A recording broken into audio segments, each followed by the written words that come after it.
ዳላስ ላይ ስትወርጂ አሜሪካ ከባድ ናት የምትልቃላ ጋር ሲስተሙ የሚባለው ነገር አው በጣም እኔ በቃ ሰው ሲወጣ ከሻንጣው ይልቅ አገሪቷ ከብዳው ነው የምትወጣው እዚህ ጋር ግን ነገር ልንገር አሜሪካ ሲባል ማለት ገና ስመጪ እዚህ ሀገር ሰው ሲቀበል ሲስተሙ የሚባለው ነገርና ምንም ሲስተሙ ምን አረገ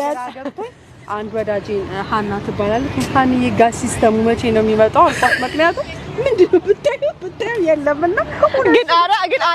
አለ ግን አው ሲስተሙ ተብሎ ይካበዳል ግን ምንድነው መሰለሽ እንደዛ ብዙ ጊዜ ሰው ነው ክብደቱ አልችው ቆይ ልንገርሽ ለምሳሌ አሁን ቢዚ የምትሆኚ የሆነ ሰዓት ላይ ሰዎች የማይረዱሽ ወሬ ለማውራት ጊዜ አለ ስልክ ለማውራት ጊዜ አለ ሬስቶራንት ሄዶ 2-3 ሰዓት እኔ እኮ በጣም ይገርመኝ እንደ እውነቱን እናገር ከ8 ሰዓት በላይ ቀን ውስጥ የሚሰራ ስንት አበሻ ነው ያለው ሬገን እና ዳላስ ላይ ስትወርጂ